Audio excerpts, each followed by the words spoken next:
আল্লাহর নবী বলেছেন ভারতের সঙ্গে শেষ জামানায় যুদ্ধ হবে মুসলমানদের। সেই যুদ্ধে অনেক রক্তক্ষরণ হবে, সর্বশেষে মুসলমানরা বিজয় অর্জন করবে।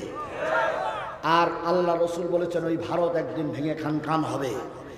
আল্লাহ রসুলের এই ভবিষ্যৎবাণীর দিকে তাকিয়ে আমাদের যার যা আছে তাই নিয়ে ময়দানে আর একবার যুদ্ধ করার জন্য প্রস্তুত নিতে হবে।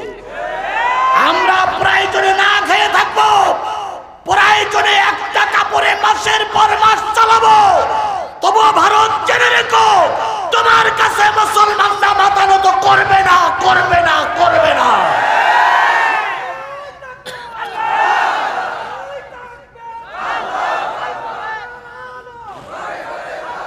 কিসের ভয় দেখাবো আমাদের? কিসের ভয় দেখাবো আমাদের? আচ্ছা, দোয়া রইল। জি, আমি 12টার উপরে যাব না, তারপরে শেষ করার জন্য চেষ্টা করছি ইনশাল্লাহ। 12টা কি বেজেই গেল নাকি?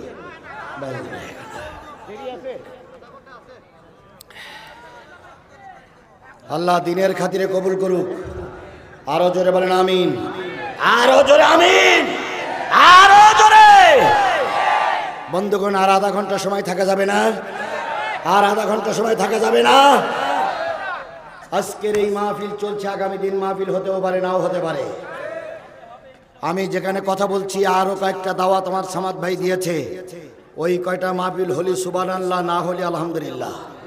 কিন্তু আজকেরটা তো হোক, আজকেরটা তো চলুক। কথা বলেন ঠিক না বেঠিক? আগামী দিনের এই মাহফিলের আগে আল্লাহ আমাকে উঠাই নিতে পারে। আগামী দিনের মাহফিলের আগে আল্লাহ অ্যাক্সিডেন্টের রোড অ্যাক্সিডেন্ট আমাকে তুলে নিতে পারে। আল্লাহ পাক ইচ্ছা করলে আমাকে এই মুহূর্তে কথা বলতে বলতে উঠাই নিতে পারে। সুতরাং আপনার আমার সঙ্গে এই জীবনের শেষ দেখা হতে পারে।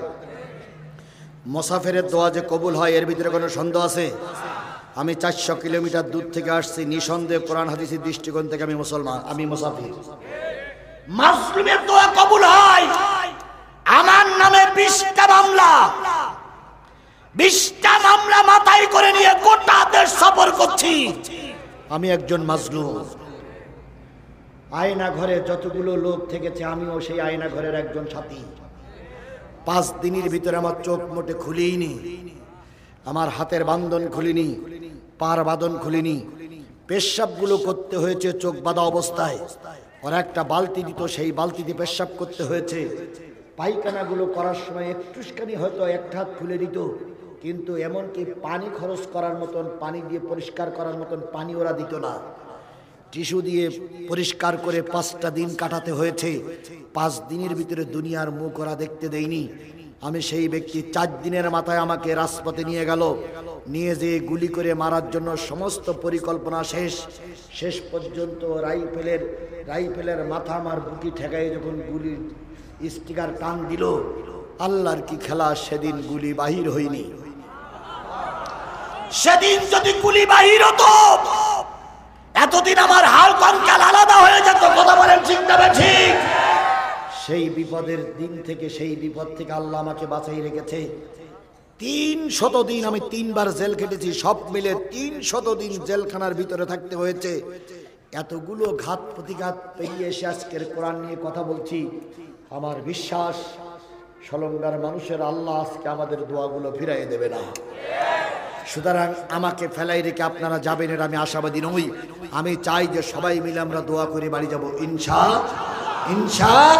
আমার ভাইয়েরা, আমি বলতেছিলাম মন খারাপ করো না, ধর্মের কথা বলতে যাও, তোমার দলে লোক কমে গেছে, সেখানে গ্যাপ পূরণ করবেন কে? আল্লাহর নবী 13 বছর মক্কায় ধর্মের কাজ করলেন। যখন পরিবেশ হলো না, নবী তখন চিন্তা করলেন কোথায় যাবে। মদিনায় যাবার 2 বছর আগে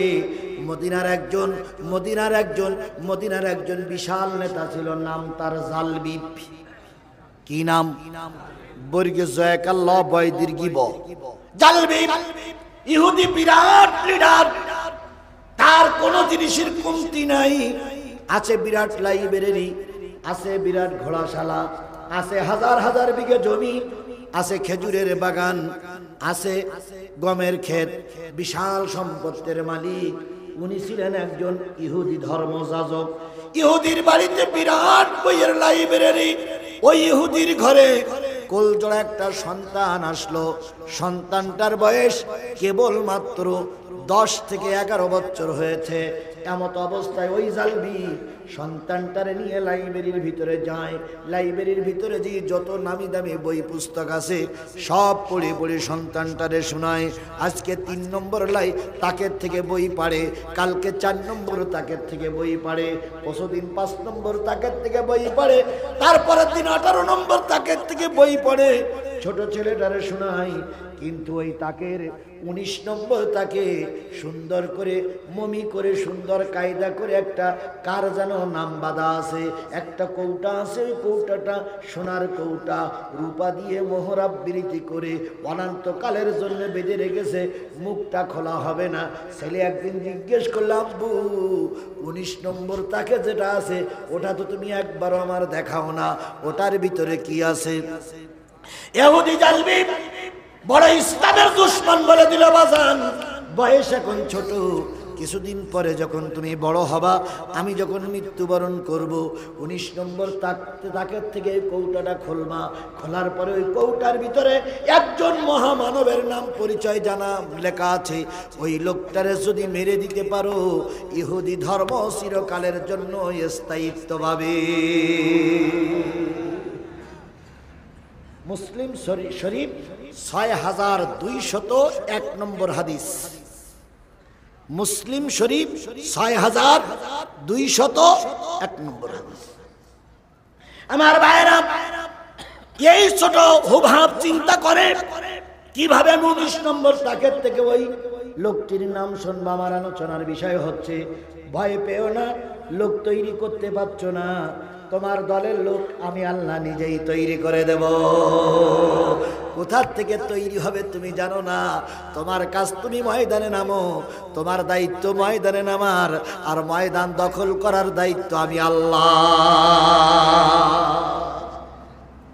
আমি এমন জীবন দেখেছি, ওয়াজ করতে উঠেছি, চারিদিক থেকে ঘেরা করে ফেলাইছি, আমাকে মারবেই মারবেই মারবে। শিবিরের সভাপতি যেই বলতেছে, হুজুর আজকে মনে হয় আর বাঁচানো যাবে না আপনার। কেন? কয় ডাইনির দিক তাকাই দেখেন পুলিশ সব পিস্তল নিয়ে বসে আছে, বামের দিক তাকাই দেখেন সভাপতি, সেক্রেটারি, মাহফিল কর্তৃপক্ষ সব পালাইছে, পিছনের দিক তাকাই দেখেন আওয়ামী লীগ, যুবলীগ, ছাত্রলীগ আর পুলিশ লীগ, 3 জনেরা বসে আছে। মঞ্চে শুধু আপনি ছাড়া আর আপনার পক্ষের কেউ নাই। আমি কলম বাজাম, তাহলে কি করব? ও বলল, হুজুর আপনি চালান, দেখি কি করা যায়। সুবহানাল্লাহ সুবহানাল্লাহ সুবহানাল্লাহ। চলে গেল। আমি কোরআন শরীফ সামনে, আমি চিন্তা করলাম যে আজকের যে অবস্থা, এই ওয়াজের পরে তো আমার আর ওয়াজ করতে দেবে না, অন্তত আজকে ঠিক মতন চালাই, তারপরে কালকে যা হয় হবে। তো আমি আমার গতিতেই চলতেছি, আর পুলিশেরা শুধু দাঁত মনে হয় আমার কামড়াই খাবে, কিন্তু আমার সামনে 10,000 লোক বসে আছে, ওরা সেই ভয়ে কিছু বলতে না, শুধু বলতেছে শেষ করলি হয়, শেষ করলি হয়, শেষ করলি হয়। এরপরে শিবিরের সভাপতি বাম সাইড থেকে মাইকাওয়ালা যেটা ছোট্ট চিরকুট লিখলো, চিরকুটি লেখা আছে, হুজুর মোনাজাত হাফ আপনি করবেন, আর দ্বিতীয় বক্তা আপনার ডাইন পাশে পাঠাই দিছে, ও বসে আছে, ওর কাছে হাফ দেবেন। তারপরে দেখি আমরা কি করতে পারি। আল্লাহু আকবার বলেন, আল্লাহু আকবার বলেন। সেদিন থেকে আমার ঈমানটা আরো মজবুত হয়ে গেছে। তো আমি মোনাজাত করব, করার আগে 12টা পর্যন্ত আলোচনা হয়েছে, বোধহয় 50, 11:50 মোনাজাত ধরব। এমন সময় আমার ভিতরে আল্লাহ পাক একটা হিকমত দিলেন যে, ভাই আমি খেয়াল করতেছি এখানে প্রশাসনের ভাইরা আছেন, আমি খেয়াল করতেছি এখানে বহুত লোক আছেন, ভাই এতগুলো লোকের নিয়ে দোয়া করলে দোয়া ফিরাই দেবেন আল্লাহ। তবে আমি হাদিস শরীফে পড়েছি, চোখ বুজিয়ে মোনাজাত করলে কবুল বেশি হয়। আমার জীবনের কথাই বলতেছি যে চোখ বুজিয়ে মোনাজাত করলে দোয়া বেশি কবুল হয়। তো আসুন আমরা মোনাজাত করার সময় সবাই চোখটা বন্ধ করি, চোখ বন্ধ করে মালিকের কাছে চাই। আর পুলিশ ভাইরা, আপনাদের বউ বাচ্চা বাড়ি, আল্লাহ ওদের হেফাজত করুক। আমি একজন মুসাফির, আমি দোয়া করলে আল্লাহ ফিরাই দেবে না ভাই। চোখ বন্ধ করে আপনার যা যা চাওয়া চান আল্লাহ হয়তো কবুল করে নেবে। ও ভাই বলার সাথে সাথে দেখলাম সবগুলো চোখ বন্ধ করে। আমি চিন্তা করলাম আল্লাহ ওই চোখ তাড়াতাড়ি যেন খোলে না আল্লাহ। তুই এবার আমি আমার জীবনের কথা বলতেছি, বানানো গল্প করছি না, বাস্তব কথা, দুঃখের কথা। এবার আমি মোনাজাত শুরু করলাম। রব্বানা যালামনা আনফুসানা ওয়া ইল্লাম তাগফির লানা ওয়া তারহামনা লানাকুনান্না মিনাল খাসিরিন।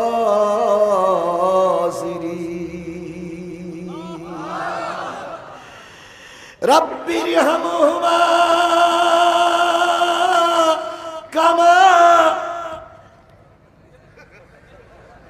কামা পর্যন্ত আমি টান দিছি। দ্বিতীয় বক্তার বললাম এখান থেকে তুমি শুরু করো। রব্বায়ানি সগীরা,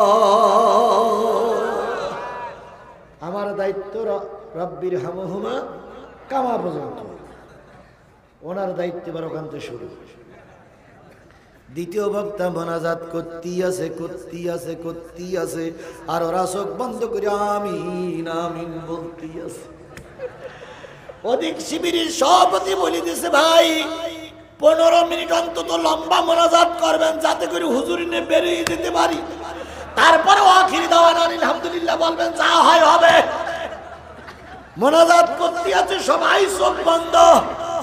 শিবিরের পোলাপান আমার ঘাড়ে করে নিয়ে গাড়ি পর্যন্ত পৌঁছাই দিয়ে এবার বলে মোনাজাত বন্ধ করেন। মোনাজাত শেষ। পুলিশ এসে হুজুরের ধরেছে, হুজুর এতক্ষণ কি ওয়াজ করলেন আপনি? ফাজলামি পাইছেন না? দেশটারে আপনারাই সর্বনাশ করলেন। এটা ওয়াজ হলো না রাজনীতি হলো? দ্বিতীয় বক্তা বলতেছে, কারে কি বলতেছেন আপনি? কার বিরুদ্ধে অ্যাকশন নিচ্ছেন আপনি? কার বিরুদ্ধে অ্যাকশন নিচ্ছেন আপনি? জিহাদি না? কে বলেছে জিহাদ? এই ছাত্রলীগ যুবলীগ বলে তো আমি কে জিহাদি? তো ওসি সাহেব বলতে উনি কে? তা বলতে স্যার উনি দ্বিতীয় বক্তা। তাহলে যে প্রধান বক্তা গেল কই? তো বলতেছে স্যার তা আমি জানি না স্যার। ওসি সাহেব বলতেছে মাইক আমার কাছে দাও। মাইক নিয়ে সবাই সামনে এসপি সাহেবের কাছে ফোন দিয়ে বলতে, স্যার এ বক্তা ধরা সম্ভব না স্যার, এত চালাক স্যার, এ আমি জীবনেও ধারণা করতে পারিনি স্যার। আমি কেন গোটা জেলার সব প্রশাসন যদিও আছে এ লোকে ধরতে পারবে না স্যার। আমি স্পষ্ট করে বলতে পারি স্যার এ মানুষ নাই, একটা জেন। এসপি সাহেব বলতে কেন? কয় স্যার সব আমরা ঘিরে ধরে রাখেছি স্যার, মোনাজাত করতে করতে সে আউট হয়ে গেছে স্যার, এখন কোন দিক যে গেল কেউ বলতে পারে না স্যার। আপনি আমি জিনিসটা হেসে কাটালাম। বলুন তো ওই চেয়ারে যদি আপনি থাকতেন, ওই বিপদের মুখে যদি আপনি থাকতেন আপনার কি অবস্থা হতো? আমিও সেদিন জেনে নিয়েছিলাম এদের গুলির থেকে বাঁচার কোনো লাইন নাই। সেদিন আমাকে কে বাঁচিয়েছে? জোরে বলেন, ওই বাঘের মুখের থেকে কে বাঁচিয়েছে? সেই আল্লাহ যে আছে না নাই? তাহলে ভয় পান কেন? কের ভয় পান আপনি? কিসের ভারতের দিকে ভয় পান? আল্লাহ ছিল, আল্লাহ আছে, আল্লাহই থাকবে। শুধু তোমার আমার দায়িত্ব ময়দানে কাজ করার। ময়দানে তুমি কাজ করবা, তোমার ময়দান থেকে গাজীর বেশে ঘরে ফিরে আনার দায়িত্ব আল্লাহ। আমরা কাপুরুষ নই, আমরা বীর পুরুষ। আমরা রাস্তায় বুক দিতে জানি, পিঠ দিতে জানি না। অতীতের মুনাফিকরা রাস্তায় পিঠ দিয়েছে, আর আমি এবং আমার যুবকেরা রাস্তায় বুক দিয়েছে। কথা বলেন ঠিক না বেঠিক? আবু সাঈদ বুক দিয়ে প্রমাণ করেছে দিন কায়েমের জন্য যুবকেরা জীবন দিতে জানে, তবুও ফ্যাসিস্ট সরকার হাসিনার কাছে মাথা নত করতে জানে না।